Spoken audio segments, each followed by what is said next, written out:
Venapachara tavaluptamadya taddehato vishnukalasi vainyo bhavan paritratumivhavatirno dharmam jananam samayanurupam venapachara davaluptamadya taddehato vishnukalasi vainyo bhavan paritratumivhavatirno dharmam jananam samayanurupam venapachara davaluptamadya taddehato vishnukalasi vainya. Take it away.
Ladies,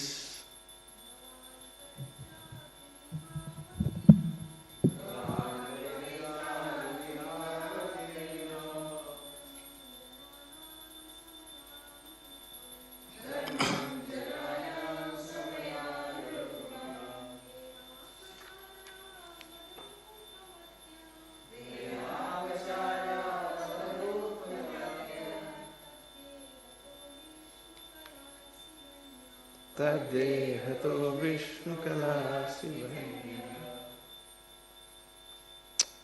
Okay, Bhavan, Your Majesty, paritratum, just to deliver. Okay, anyway, I'm going to do my routine. Paritratum comes into English. Maybe we'll talk at breakfast.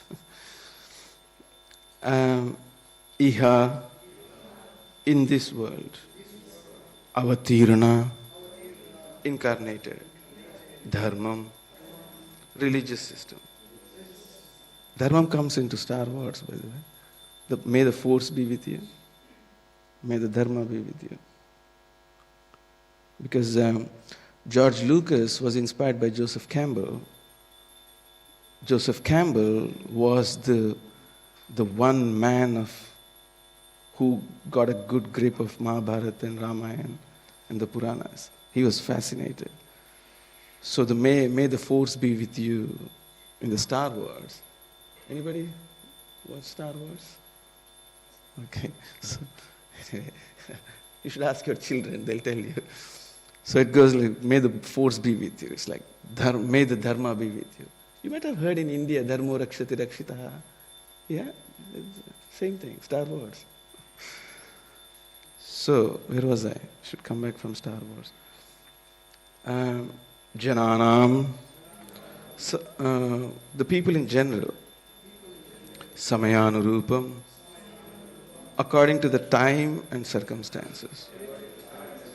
Venapachara, by the misdeeds of King Vena, Avaluptam, almost vanished. Adya, at the present moment. Tat, his, Dehata, from the body. Vishnu, O Lord Vishnu. Kala, part and plenary portion. Asi, you are. Vainya, O son of the king Vena. Okay. Call and response. O King Prithu, son of Vena, you are the part and parcel expansion of Lord Vishnu. Due to the mischievous activities of King Vena, religious principles were almost lost. At that opportune moment, you descended as the incarnation of Lord Vishnu. Indeed, for the protection of religious principles, you have appeared from the body of King Vena. Okay, purport by Srila Prabhupada ki. The way in which Lord Vishnu kills the demons and protects the faithful is mentioned in Bhagavad Gita. Paritranaya sadhunam vinashaya cha dushkrutam dharma samsthapanarthaya sambhavami yuge yuge. In order to deliver the pious and to annihilate the miscreants, as well as to re-establish the principles of religion, I advent myself millennium after millennium. In two hands, Lord Vishnu always carries a club and a chakra to kill the demons.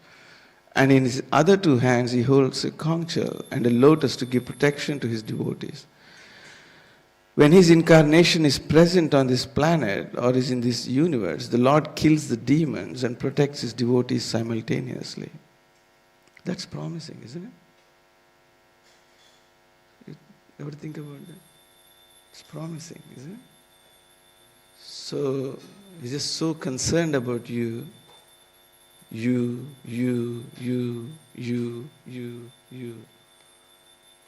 It's individual and it's general, collective. Because mostly we see when we hear verses like that, we see Krishna's attention as a collective attention, collective protection. That's correct. But at the same time, Krishna is individually concerned about each of you. Might sound like, oh, come on. I know it's an esoteric thing, but you're blowing out of proportion, Radhika Prasad. No, it's actually true. Love is deep. Love is deep.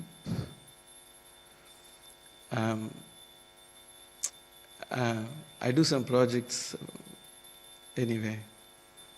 All right, I'll say it. I do some projects with books, with BBT, like writing books and editing their books and things like that.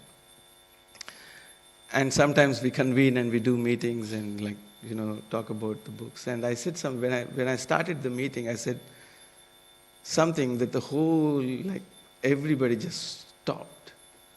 And I said the book should be written, the book should be made with love and affection. The book should be made with love and affection. We can talk about it like projects, the languages, the system, the academics, how does it stand? And okay, that's okay. But the foundation is the book has to be written with love and affection. And everybody just stopped for a few seconds.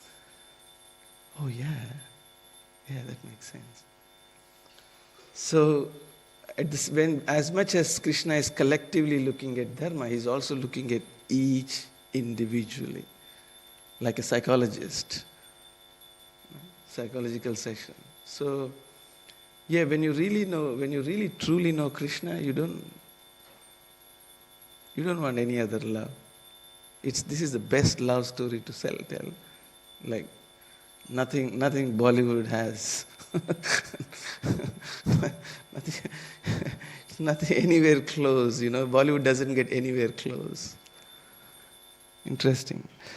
So, where was I? When his incarnation is present in this universe, the Lord kills the demons and protects his devotees simultaneously.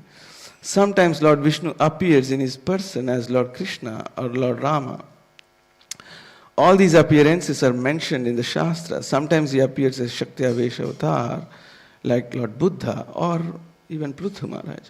Sometimes he appears, as explained before, these Shakti Avesha Avatars are incarnations of Vishnu's power invested in a living entity.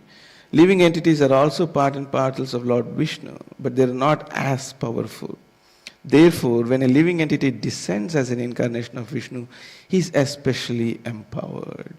When King Prithu is described as an incarnation of Lord Vishnu, it should be understood that he is a Shakti-avesha avatar, part and parcel of Lord Vishnu, and is specifically empowered by him. Any living being acting as the incarnation of Lord Vishnu is thus empowered by Lord Vishnu to preach the Bhakti cult. Obviously, he is referring to his Gurudev, Bhaktisiddhanta Saraswati Thakur. Some people misunderstood that Prabhupada may have been referring to himself, but no. No. Such a person can act like Lord Vishnu and defeat demons by arguments and preach the Bhakti cult exactly according to the principles of Shastras. As indicated in Bhagavad Gita, whenever we find someone extraordinary preaching the Bhakti cult, we should know that he is especially empowered by Lord Vishnu or Krishna. As confirmed in Chaitanya Charitamrita 7.11 Antya Leela, Krishna Shakti Vina Nahe Taha Pravartana. One cannot explain the glories of the holy name of Lord without being specifically empowered by him. If one criticizes or finds faults with such an empowered personality, one is to be considered an offender, even though such offenders may dress as Vaishnavas with a false tilak and mala. They are never forgiven by the Lord if they offend a pure Vaishnava. There are many instances of this in the Shastras. Well, you may know Nectar of Instruction, verse number 5. Dushtai svabhava janitair vapusasti doshe na prakritatvam iha bhakta janasya pasya. Gangambasam kalu budbuddha phena panke brahma dravatvam apagacchati nira dharma. So, Nectar of Instruction, you should by heart Nectar of Instruction. If I wake you up at 12 o'clock in the night, you should be able to say 11. Nectar of Instruction and Ishopanishad. If I knock you on your shoulder at 12 o'clock in the midnight, you should get up and say, boo. There's only 11 verses in Nectar of Instructions and 18 in Ishopanishad. So if I come and knock you in the night, you should get up, and if I say, Nectar of Instructions, I boo. If I say Ishopanishad, boo. Anyway, okay, I'll stop bashing you with Shastra now.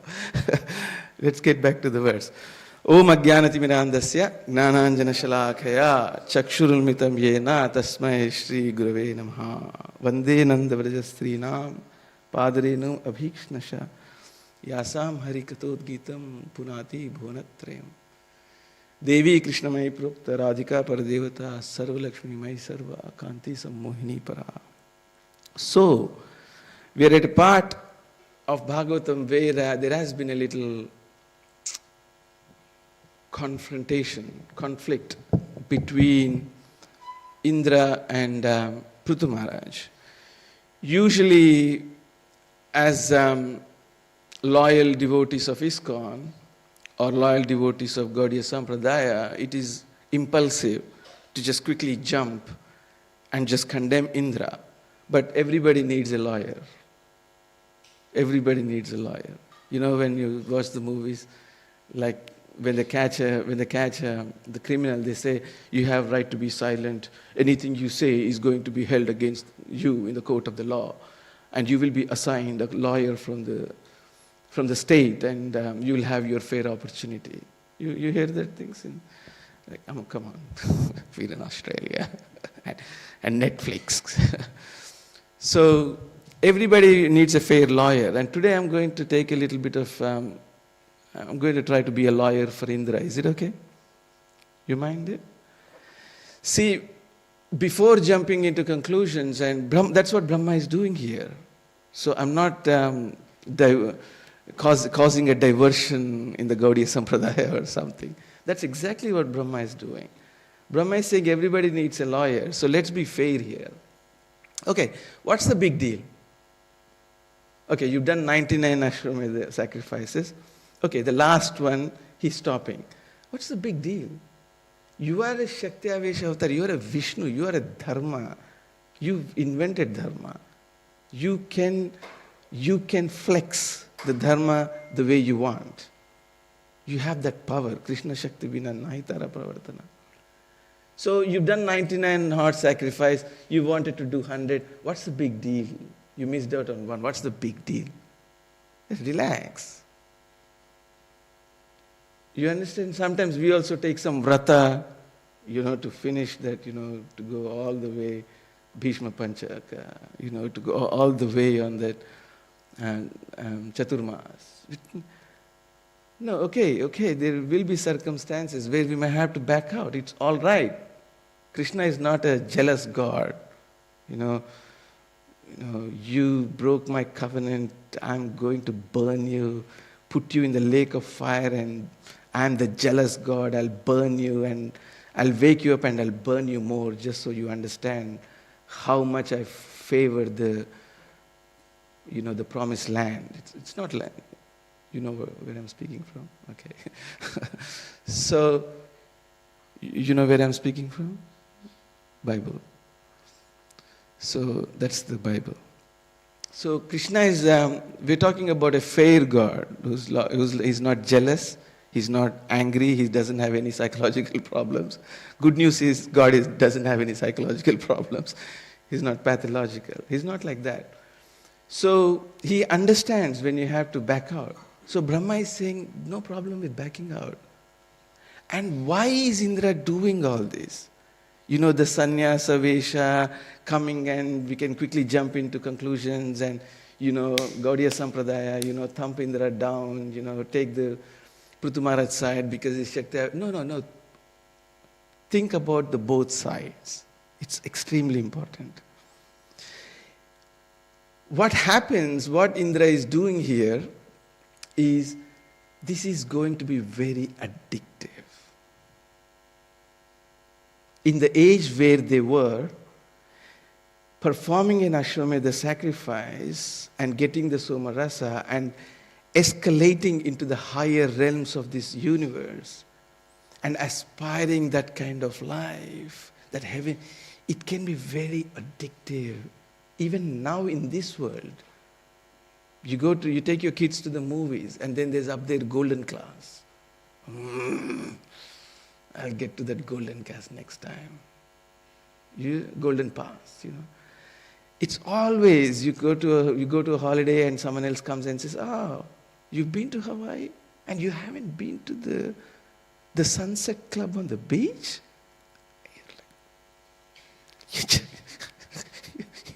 You just spent $30,000. You took the kids. You've been there for 10 days. You thought you just had a beautiful holiday. And this guy comes, oh, you haven't been to the Sunset Beach and didn't see the fire show? And you're like, it's like, why did I meet you? Just strangle him. So it's very juicy to get the most out of your holidays. I was talking to someone yesterday in a book. There's a very, very, very sound and beautiful mind, a Malaysian couple. They came and she was talking, I was an auditor in my professional life, and she's an auditor, and she was asking, how do you handle the pressure? I said, the best way to handle the pressure, the pressure is you have to redefine how you see success. She said, wow. So, coming back to the words, where was I? I was talking about taking to Indra's side. So, no problem backing out. So, take Indra's side. So, it is very juicy to look at these higher worlds and higher success, and someone else's children has done better than our children. And it becomes a burning problem. There's always this pressure to maximize the other side. What does the saying goes? The grass is always greener on the other side. You heard that? Of course you might have. So there's always this pressure building on us. The numbers, if you're in books, then the numbers is the pressure, right? If you are a preacher on Facebook platform, how many viewers you have, that's a pressure, right? It's a pressure. We got to come out of this pressure. So Brahmadev is telling Prithu Maharaj, you got to come out of this 100 number pressure. This 100 sacrifices. It's a pressure that builds. Just back out, no problem. And why does Indra do that? Indra is stopping. He knows Prithu Maharaj deserves it. He understands Prithu Maharaj is qualified. Don't get him wrong. He's not Indra just for, they wouldn't put any, loose cake on an Indra's position, okay? Some Fruit Loop on Indra's position. Doesn't work like that. He is a qualified person. He's not, what is it called in Australia? Lemon. He's not a lemon, okay? He's got something going on his side. He knows his stuff. So he knows Prithu Maharaj he is qualified. Why is he stopping? He doesn't want any Tom, Dick and Harry to follow that procedure and aspire and imagine the slaughtering in the name of our sacrifices, cow sacrifices. I think we have enough slaughtering going on this planet. Do you agree to this? Yes or yes? I think we have taken enough slaughtering. So imagine if Prithu Maharaj did the 100 sacrifices, and then people aspired, wow, Prithu Maharaj did 100, I'm going to do 100. Everybody does hundreds, we wouldn't have any horses by now. The farm, there wouldn't be any horses out there. So we have to always see the both sides of the story, and I always say this. Remember this, and this will be change, your life will never be the same. You have to read Mahabharata after you read Bhagavatam. Bhagavatam is for love. Mahabharata is for life. Ramayana is for ruling. Rule in the sense ruling. You understand? So Bhagavatam will give you the love. But the problem we have is you have to deal with your everyday life. I can tell all the flowery stories of Bhagavatam. You can come and hear all the classes of the flowery stories of Bhagavatam. But you got to go back to your life. And you have to deal with that grumpy boss. You have to go back to your life. You wake up on the Monday morning, you got to see that grumpy boss on the meeting. Not just one, sometimes there are like a whole panel of them. Right? You have to deal with this. Mahabharata will teach you how to deal with your life. There is always problems. The first problem starts when Vichitravirya and Chitrangada are dead. There's no ruler. And Hastinapur was the New York of that time. Trust me. I'm not just exaggerating things. I've studied enough history to tell this confidently. Hastinapur was the New York of that time. Okay? So we have Hastinapur, the New York of that time, and we have the main two princes of these times, Chitrangada and Vichitravirya, are dead. Okay? Now Satyavati has a grave problem. She says to Bhishma, could you marry please these widows? And Bhishma gives that, let the hells break down and the heavens scatter and the earth can, blast into pieces. Whoa, whoa, whoa, whoa. Are you serious? Let everybody go to hell. But Bhishma will never break his vow. This is Bhishma. Hey. Let the whole planet go to hell, but Bhishma will never break the vow. What's going on here? So Satyavati gives him a little bit of a lesson. He says, hey, calm down, kid.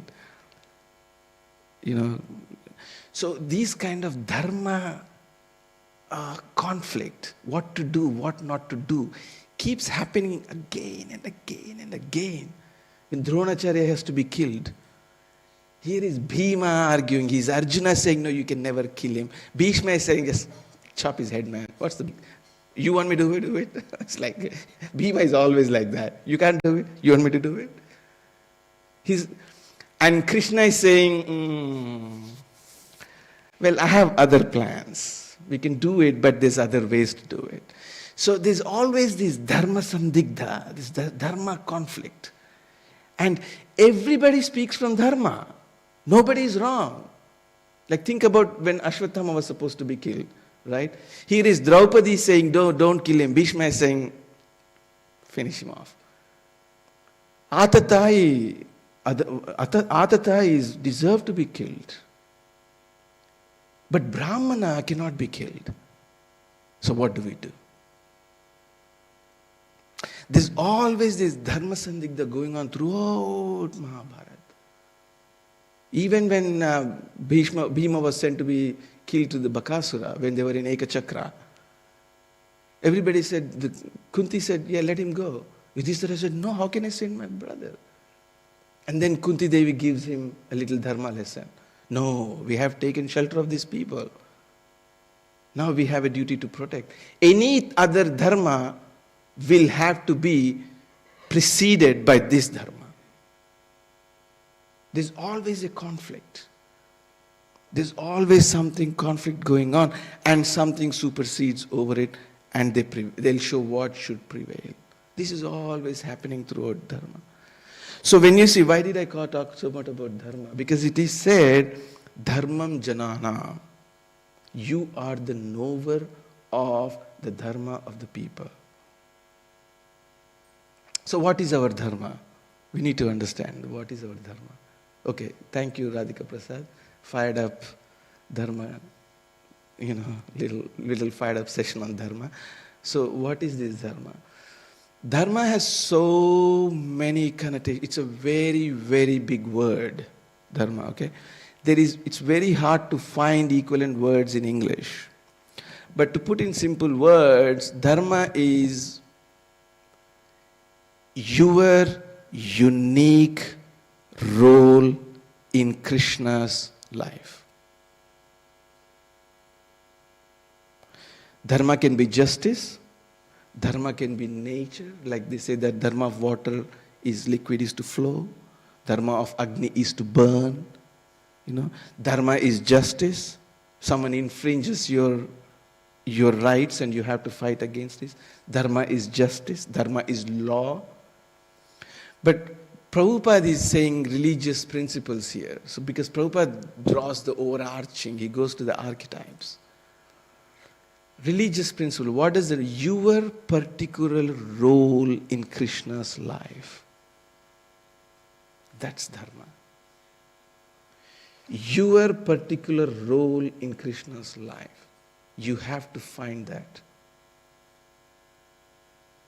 You have to find your particular role in Krishna's life. Otherwise, how will you play it? Duh. If you don't understand your role in Krishna's life, how are you going to play it? Duh. What's going on here? You're going 1,000 miles an hour, you got to come back and pick up your stones. So you have to find, you have to know, you have to consider, you have to contemplate, you have to meditate focusedly your role in Krishna's life. If you don't understand that, how are you going to play that role? How are you going to play, how are you going to be part of Krishna's life? Do you want to be part of Krishna's life? You want to be part of Krishna's life? Because he's saying that. Mamayavamsha jiva loka jiva bhuta sanatana. Raghupati Priya Devidasi. I remember your name. So, Mamayavamsha jiva loka jiva bhuta sanatana. He's saying that you are my part and parcel. So come and play that role. How will you play that role if you don't understand what your part and what your role in Krishna's life is? What's going on here? Do you see what I'm trying to say? We have to understand our constitutional position in Krishna's life. Here or in the spiritual world, you are going to play that role. Swadharmam apichaveksha, navikam pitumarhasi. Krishna says that. Your swadharma, your role, navikam pitumarhasi. You can't shake on that. You're not supposed to shake on your swadharma. It doesn't work like that. So you have to understand your position. The best way to understand your position is to start understanding the Varnashrama Dharma. But we have a problem. The Varnashrama Dharma is taken like some caste system in India. But what is the Varnashrama Dharma doing? Let me bring you to that high level lookout of Varnashrama Dharma. Because 5th canto, if you read 5th canto, and if you read the 9 verses, all the janas of the 9 verses praying in the Orion way to Krishna, you will see the same Brahmana, Kshatriya, Vaishya, Shudras have different names in their own verses. Do you remember? Anybody remembers that? You remember? They have different names. Yeah? So, when you say Varnashrama Dharma, the problem we have, Yasya yal lakshanam proktam purusham varna vivyanjikam yadannatreva drishyeta tattenaiva vinirdishet. So in 7th canto, after Prahlad's story, the first question Yudhishthira asks, I really want to understand this Varnashrama from a transcendental perspective. And Narada says, the first answer he gives, Yasya yal lakshanam proktam purusham varna vivyanjikam yadannatreva drishyeta tattenaiva vinirdishet. He says it's about your psychological position, your psychological character. So what does psychology got to do with Indian caste? I don't understand. It really hits me on my head. What does psychology has got to do with Indian caste system? It's a universal thing, for God's sake. Please believe me. I'll show you the universal perspective. Yeah? You want to hear the universal perspective? You'll have to just put more coins in the meter. No, just joking.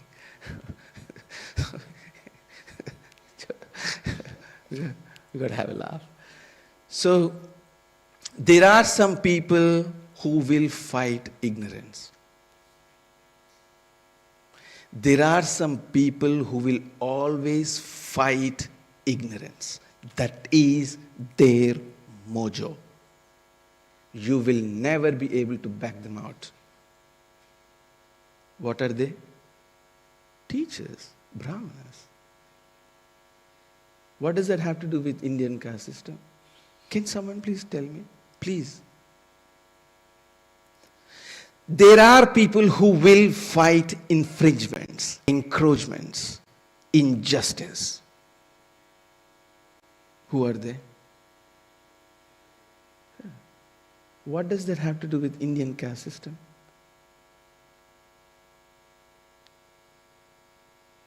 Doesn't make sense to me. There are some people who will fight poverty, who will fight inadequacy, who will fight to put a proper economical system to fight inadequacy. Who are they? Vaishyas. And there are people who will fight to their death against indolence and laziness. Who are they?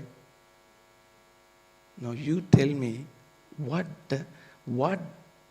does that have to do with an Indian caste system? You have to understand your position in the Varnashrama Dharma first. What is your psychology? Are you a teacher? Do you like to fight ignorance? Do you like to fight injustice and infringements? Are you an entrepreneur, an enterpriser who likes to fight inadequacy? Are you someone who likes to fight indolence? You understand indolence? Laziness. Shudra. Understand. Sometimes it could be a mixture of things. Dronacharya. He was a Brahmana, he wanted to fight. Vishwamitra. Kshatriya, but he wanted to be a Brahmana. So this mixture sometimes, but we need to understand this. I actually remember one time my Gurudev sent his messenger, his personal servant, all the way from New Zealand to Sydney just to tell me, just to get me read a book called Personality Plus. And I asked him why. He said, it is written by a Christian. There are some Christian, epithets in there now and there. But that will give a rough idea to understand your nature. He sent me a messenger all the way from New Zealand. And he spent with me for 3 or 4 days and we read that book together to understand what my position in the Varnashrama Dharma is. And then, that wasn't enough. He made a special trip and came to my home, spent nearly a week, and just talked about what my position is, to understand my Varnashrama Dharma, what my position in the Varnashrama is. He spent like 3 or 4 days, maybe nearly a week, just talking about understanding your position in the society. I was just talking days and nights and days and nights. We'd come, lunches, go for a walk, come back and talk. And this is your position. This is your dharma. Don't back out from it.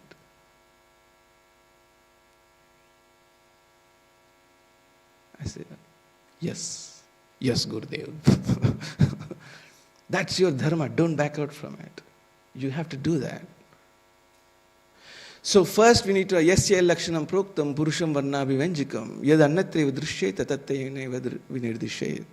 Even if it's a character that is, even you're born in a so-called Brahmana family, but if you have Kshatriya, then you will have to be qualified yourself as Kshatriya. Someone who fights injustice.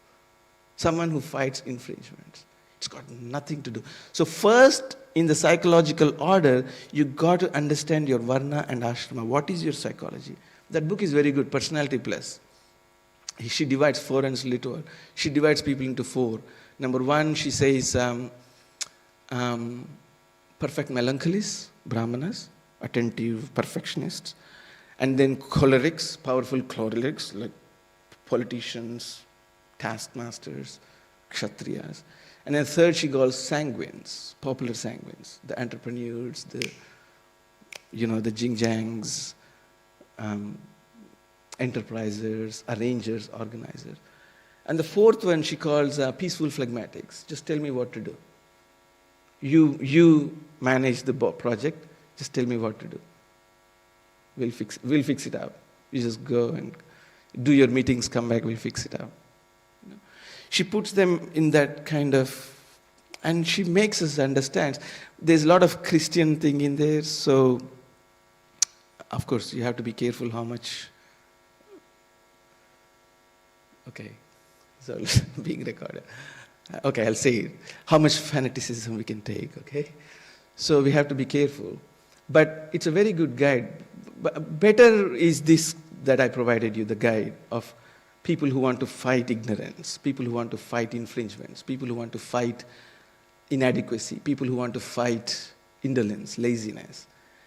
Just then you understand your psychology, then you can put yours, what does it do? It helps put you in your right service. The worst violence you can commit to yourself or others, devotees, is to put them in the wrong service.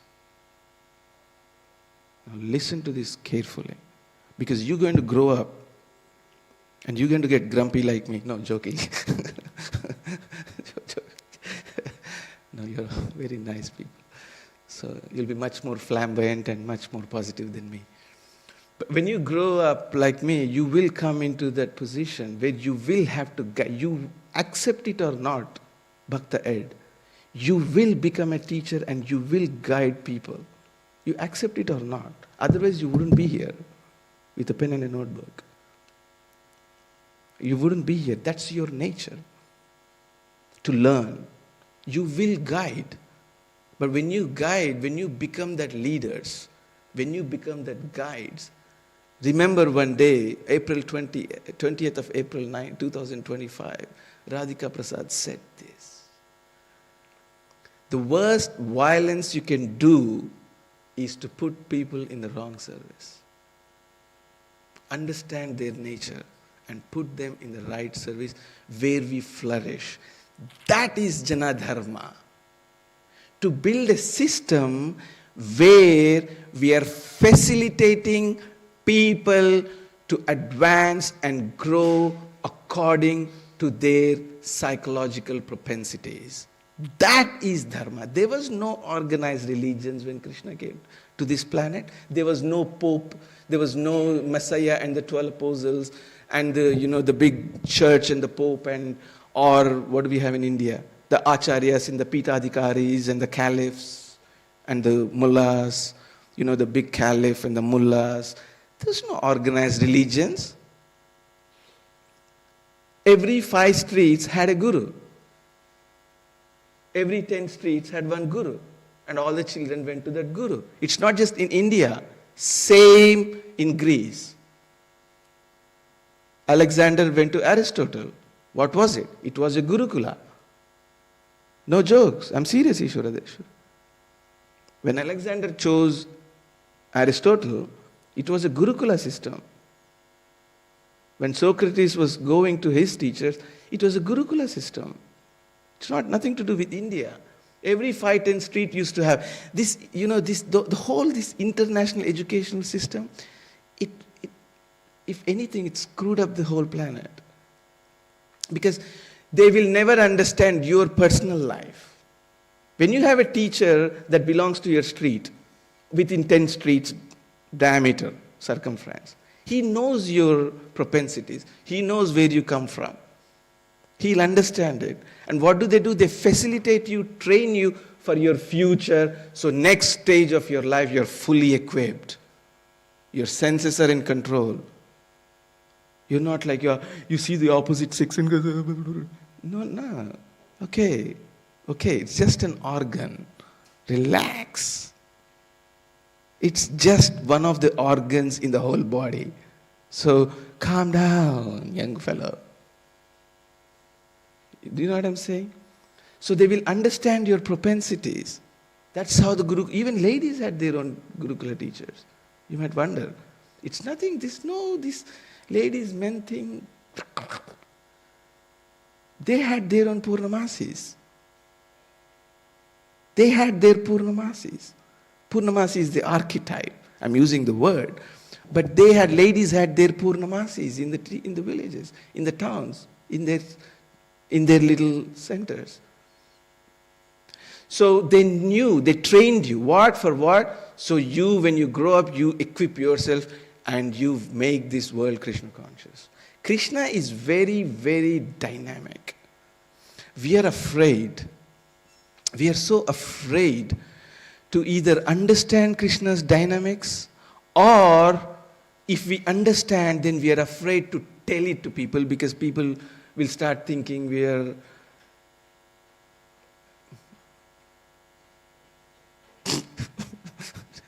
what do they call? Diversion, is it? What do they call?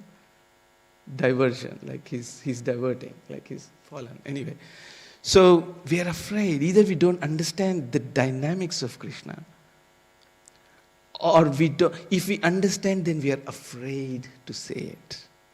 Why? Because we are afraid of the parampara. Krishna is so dynamic. He's Kandarpa Koti Kamaniya Vishesha Shobham. That's not some just poetry. He is actually the sweetest guy. Madhupati. After all the troubles that she went through, Kunti Devi calls him Madhupati. When I first saw that, I said, how do you do that? You go through the troubles, you build this bitterness in your life, right? But she goes, Madhupati. And you're like, and that's right in the beginning of the Bhagavatam. You're like, whoa, what's coming? What's coming next?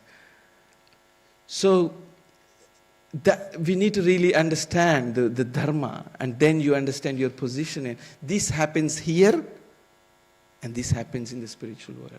It's the same thing. And what is your dharma? What is our dharma in the spiritual? You send everybody to Krishna. If you go to bed every night, when you go to bed, not if you go to bed every night, I should say, when you go to bed every night. It's like scaring the crap out of you. Radhika Prasad, please let us sleep. When you go to sleep at night, and you cannot tell yourself in your heart that today I have tried my best in this world to send someone to Krishna. Maybe that's why you can't sleep well. If you can tell yourself, before sleeping, if you have sleep problems, before sleeping, just ask yourself this one question. Did I do my best to send someone to Krishna today? To clarify someone's misunderstandings about Krishna? To clarify his original position. If the answer is yes, you'll sleep well. If the answer is no, you'll have some troubles. And it's not just here, it's the same thing in the Goloka Vrindavan. Everybody says, you go to Krishna, you go to... What about you? No. I don't deserve to be with Krishna. I'll just go sit in the corner of other side of the lake in the Mahavan or something. Let them, with the monkeys inside Srivas Thakur's Angan. I'm a monkey. I don't want to be with Krishna. You, please, you are you're beautiful. Wow. The way oh my God, your service is amazing. That's what goes on in Vrindavan. Golok Vrindavan. And guess what happens? You're sitting somewhere alone. You don't want anybody. You're so humble. You feel like I don't deserve this. You feel like, I feel I'm a monkey. I should be with monkeys there. I shouldn't be with, normal devotees. Some devotee is feeling like that. He's humble. He's sitting under a tree. He's sitting with the monkeys. He doesn't want anybody to know him. He doesn't think he has any Krishna consciousness. Guess what happens? Krishna goes to them. Radharani tells him, this nice devotee is sitting at the corner of that kunj there. He's so beautiful. His service is so nice. You should go there. And Krishna goes, yes. Yes, dear. Grihasthas they'll understand. Yes, dear is the best golden word for Grihastha. Just say, yes, dear. There's 2 words in Grihastha life. Say, yes, dear. You'll be fine. you'll be fine. So Radharani comes and whispers, there's this devotee, sitting on the corner. They don't want to come to you. They think they're very humble. Go and, go and crash their pride of humbleness. And Krishna goes to you. Isn't that nice? You have any problem with that? That's Krishna. Kandarpa koti kamaniya vishesha shobham. Govinda madi purusham tamaham bhajam. So it's not just some poetry that Brahma is writing and we just religious brainwashed fanatics get up at 7:15 and come in front of him. Kandarpa Kotika Maniya. No, actually, he is Kandarpa Kotika Maniya. Visheshwa. We just have to have those eyes. Did I bore you enough? Or you still here? Or did I send you in some land that, oh my God, this guy is out of control. Okay, there's one thing I wanted to tell you, and we don't have much time. God, there's never enough time, is there? There's one thing I want to tell you which is very important in this verse, which is Samayanurupam. Now, this, as the fledgling aspirants of Krishna consciousness, you are young and energetic. This, if you remember this, you will change this planet. You want to change this planet? You want to bring some transformation on this planet? Do you want to bring some transformation on this planet? Yes? Say yes. Say yes. How many are going to say yes? Say yes. I want to hear it. Say yes. Yes. Do you want to bring a transformation on this planet? Yes. Very good. So, Deshaka Samayanurupa, time, place and circumstances. You have to empower yourself. Don't tell me that I cannot empower myself because I'm so humble. Thanks for your humbleness, but get up and do some service for God's sake. Don't tell me that you're so humble that you cannot empower yourself. Don't give me that. Empower yourself and make sure Krishna consciousness is transmitted according to time, place and circumstances. What has worked in 1960 may not work now. What has worked in 1980 may not work now. What has worked in 1700s may not work now. Prabhupada wrote things, Prabhupada transmitted things, Prabhupada did things. You read Leelamrita. Backwards, frontwards, in the middle, inside out. You churn it, you go through. He is organizing an ISKCON, but what is he doing all the time?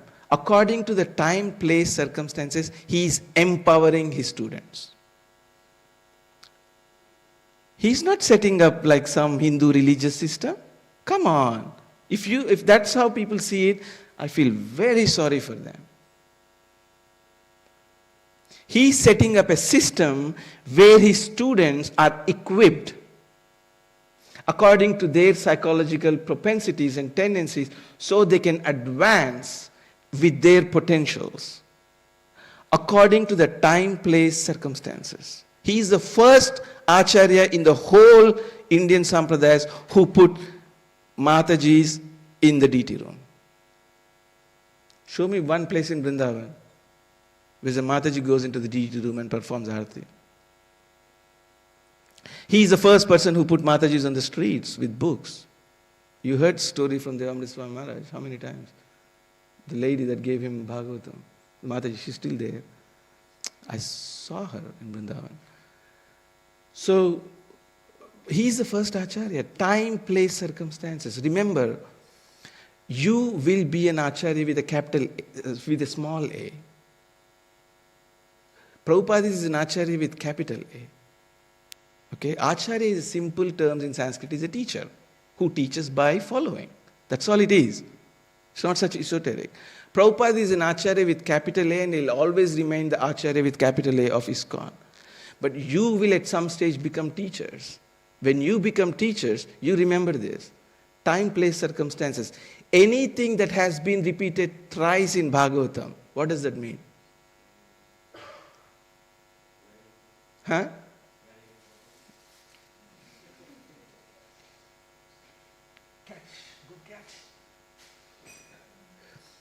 Anything that is repeated 3 times in Bhagavatam, you have to take it very seriously. So Deshakala Prabhavavit was referred to in Bhagavatam in 1.9.9 while describing Bhishma Dev. He honored the people that came to meet him on the bed of arrows with Deshakala Prabhava. When Dhruva Maharaj was going out to the forest with his passion to get the kingdom, Narad Muni intervenes and he says, according to Desha Kala Prabhava, time and circumstances. And now we have third time.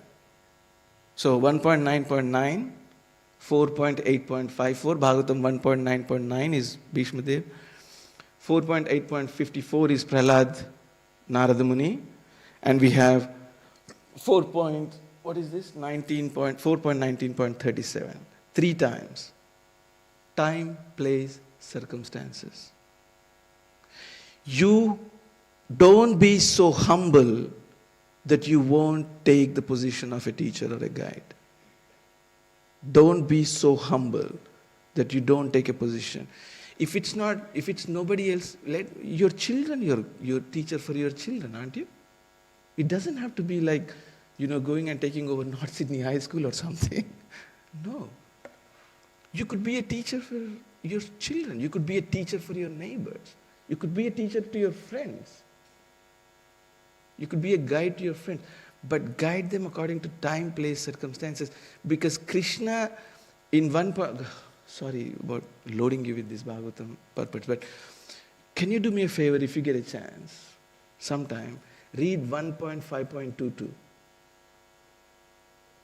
When you get a chance, please, today, read 1.5.22. Yeah? Prabhupada clearly mentions that what may work in India may not work in outside. What may work outside may not work in India. But some of my puffed up friends in India say that I am changing things. But those rascals haven't done anything from Krishna and they only like to criticize me. How do I know this purport like verbatim? So he says that some puffed up, God brothers of mine, they criticize me for changing it. But why? Because they couldn't do anything. Now I'm doing something and they don't like it. Time, place, and circumstances. Krishna is Krishna on planet Earth. Krishna is God in India. Krishna is God in America. Krishna is God in Milky Way, what is that, the next galaxy? Andromeda galaxy. Krishna is God on the sun. That's what absolute truth means. Absolute truth means He is absolute God wherever.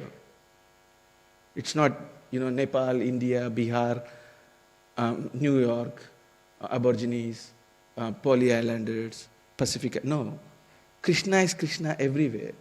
So it's our job to understand those people's positions, guide them according to their natures.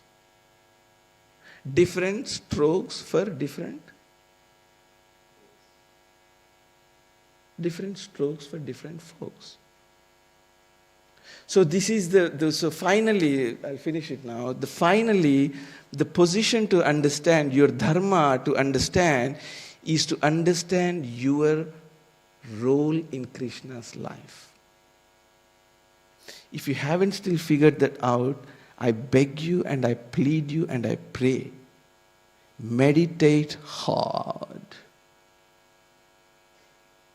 Meditate hard. That's what your chanting session is for.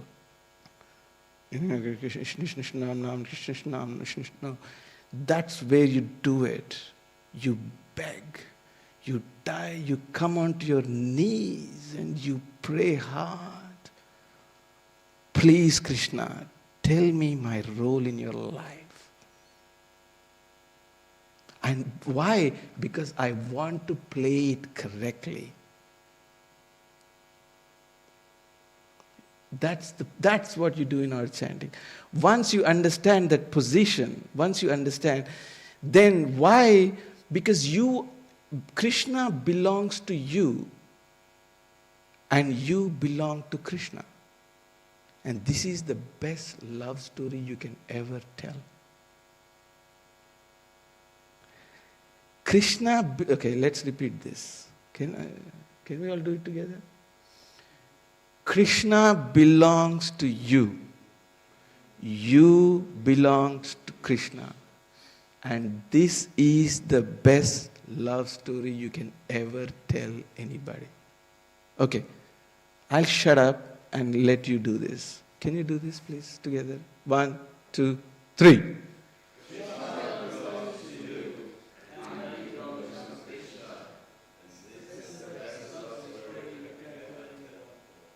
Thank you very much. I love you guys. I really do. You did it. You hit the nail on the head. Like, bing! Bingo. Thank you very much for coming. So that's what Brahma is doing here. He's taking the side of Indra to tell what good things he's doing. By preventing the hot sacrifice, he's prevented a lot of slaughtering. And we've seen enough slaughtering. I don't want to see any more slaughtering. Enough. I had enough of this. So this is the love story. We become guides, and when we sleep, we go to sleep telling ourselves that I today done my best to make sure someone has approached Krishna. At least I've removed an obstacle of someone to approach Krishna. And this is a love story. Now this deserves to be a classic musicals in the opera house. I take my kids to the theaters, like the musicals and things like that. This is the best musical, deserves to be in the opera house main theater. Happy? How are you feeling? Did I completely lose you somewhere along the line? Or what is this guy talking about? Who is this guy? Anyway, well, this is Easter Sunday, so I always do this, but I really do it from my heart. It's not just a formality, artificial, arbitrary humbleness or something. I really, really appreciate you coming here and listening to my boring classes. And there could be anything better than this, for God. So listening to this unnecessary lecture. So really thank you, and I hope you flourish, and I hope I've removed one obstacle in your life in approaching Krishna. That is my hope. If I did that, I'll sleep well tonight. Yeah, you happy with that? Okay, so don't go with my body language. I'm a book distributor, so we have that passion in our bellies. So if there is any questions or corrections, I'm completely happy with this. Because people always question me, slander me. Someone came yesterday to the bookstall and he said, you're an idiot. Why? I said, because you should be doing Arya Samaj and doing Vedic sacrifices. And I said, oh God. Vyasadeva wrote 132 books. The Vedas are 4 books. So you're telling me to ignore 128 books and just read the 4 books? Why? Why are you so merciless on me? I begged him. I said, show some mercy. Why are you so cruel? Vedic literature is not just the Rig, Yada, Yajur, Veda, Samata. He wrote 132 books, more than 132. But I counted roughly 132, 108 Upanishads and Puranas and Itihasas. So we came to roughly 132 books. And you want me to just take the 4 and ignore all the rest of 128 he has written? I said, why are you so cruel to me? And he was like, oh, okay. I've never heard anybody say that to me. I was in Rishikesh and Banaras, nobody ever said that to me. Well, anyway, here it is. He wrote 138 books, and you are mentioning just 4 books. So anyway, so people always, I don't mind. So if you have any questions, please throw it and correct me. If I'm wrong, correct me, please. Yes.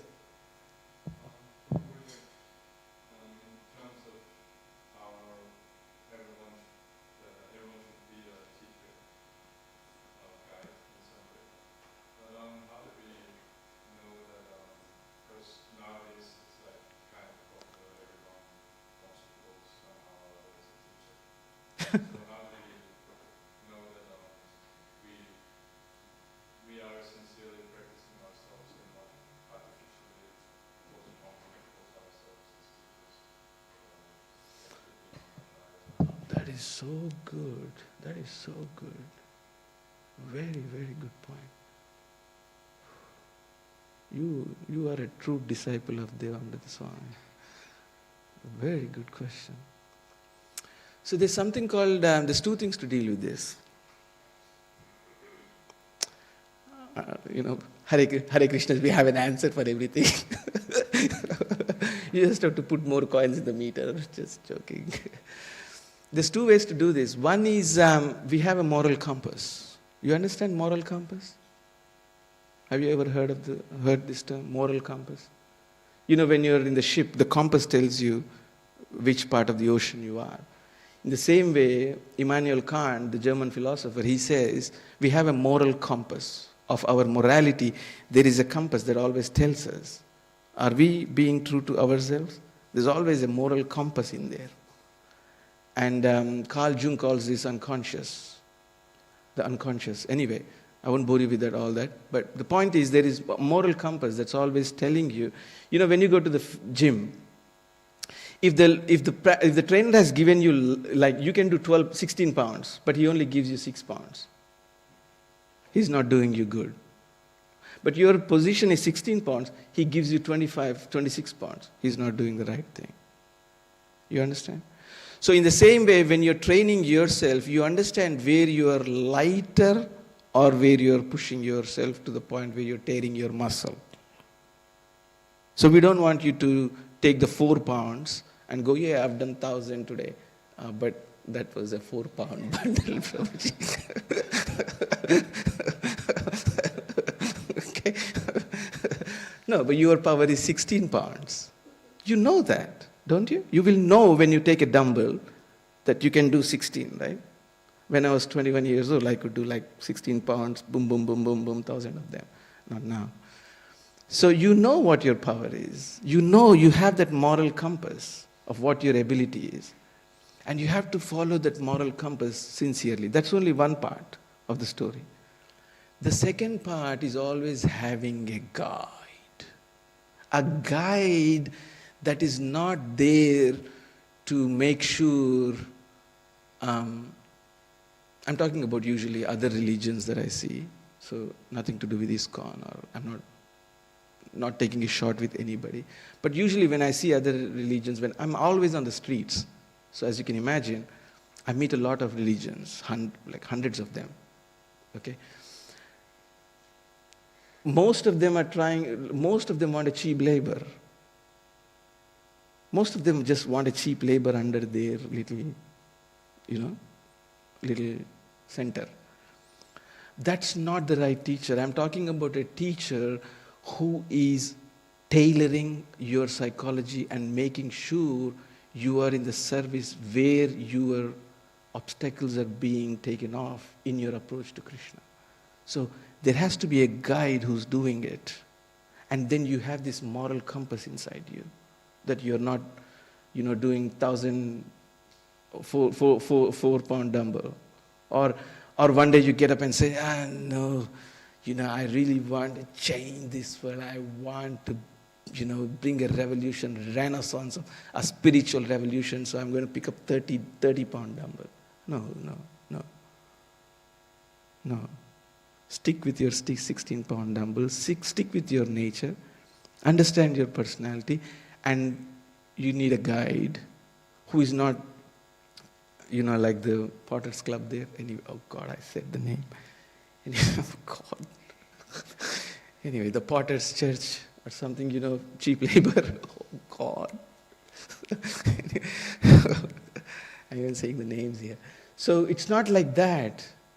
Just recruiting you for some cheap labor. You don't want a guide like that. You need a guide. You understand a guide who's empowering you. Come on. So if you have a guide who's empowering you, who's removing the obstacles between you and Krishna, you know that. And you have your moral compass.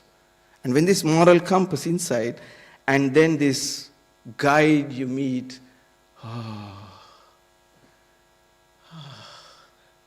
life is beautiful. You ever come a point in your life when you get up and think, and this is what I was born for. That look for that day. You get up, you look at that service and you say, this is what I was born for. This is what I was born for.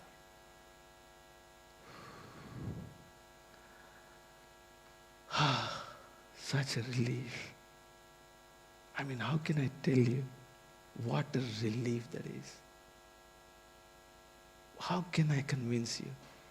What can I do to convince you? What a relief that is to understand this is what I was born for. Do you think you'll have any doubts then when you're after that moment? Will you have any doubts about teaching? Did I answer your question? Happy? But I really, I'm serious. That's a very good question. See, that's what I like about you. Very good question. You're a thinker. We should talk sometimes. Any other point? Oh, well, great.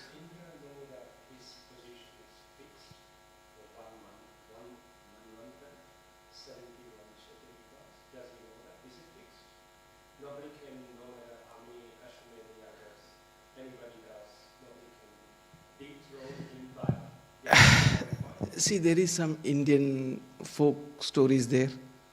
Please excuse me for that. You know, this Indra afraid of his throne. This is a little bit of Indian folk stories also.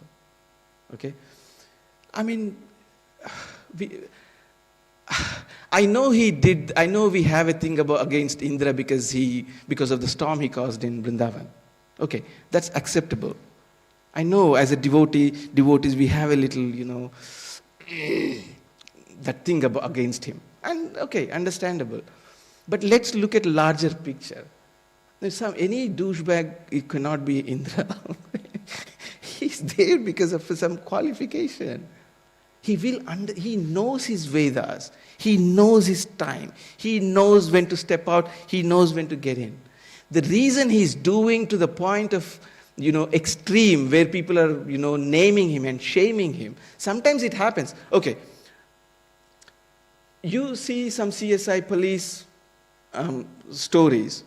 It happens every day in police world. You know what they do in police world? You guys will know. If you watched some Netflix police stories, they pick up their best man and they throw him onto the other side.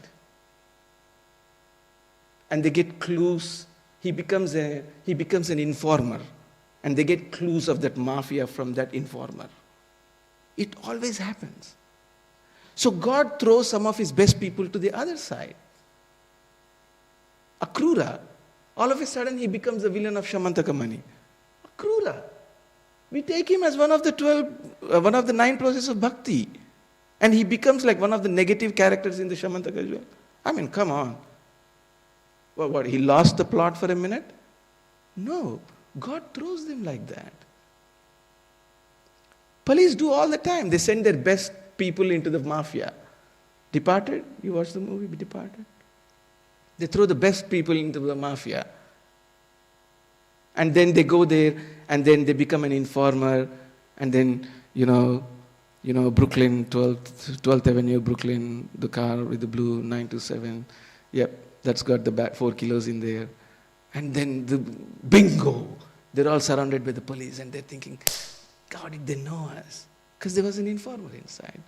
So God picks there his good men and he throws them on the other side. No problem. We need to understand him. So Indra sometimes may play on the other side. We don't. Who are we? Who are we to criticize Indra? Talk about humbleness. And be careful. Let's be careful. He knows his stuff. He knows his things. He plays. They have to play sometimes. Akrura played that sometimes. Yeah, and what other example can I give you where Krishna throws them on the other side? Bhishma. Bhishma did. He threw them on the other side. He's Mahajan playing on the side of Kurus. He plays on the other side. You see what I'm saying? So Shalva, he goes on the other side. Yuyutsava, on the last minute, from the Kuru side, he is one of the brothers of Duryodhana. He comes and fights on behalf of the Pandavas. So sometimes he's throwing his best people on the other side, sometimes he's cheekily getting one of the mafias into his side.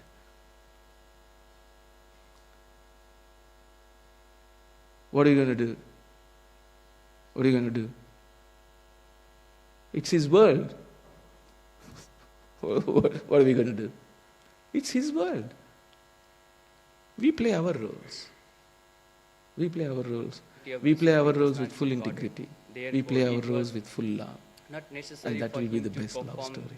the prescribed Vedic ritualistic ceremony. That is a Such love story to ceremonies tell. are Your knowledge, love karma, and there story is with no Krishna need is for what a I want to devote. tell this world. In transcendental position to execute them as ideal king, however, it was King You Krishna's happy with duty to perform sacrifice. A Okay. compromise Anything else, was or you are- therefore to be worked out. By the blessing of Lord Brahma, King Prithu would become more famous than King Indra. Thus, Prithu's determination to perform 100 sacrifices was indirectly fulfilled by the blessing of Lord Brahma. Let's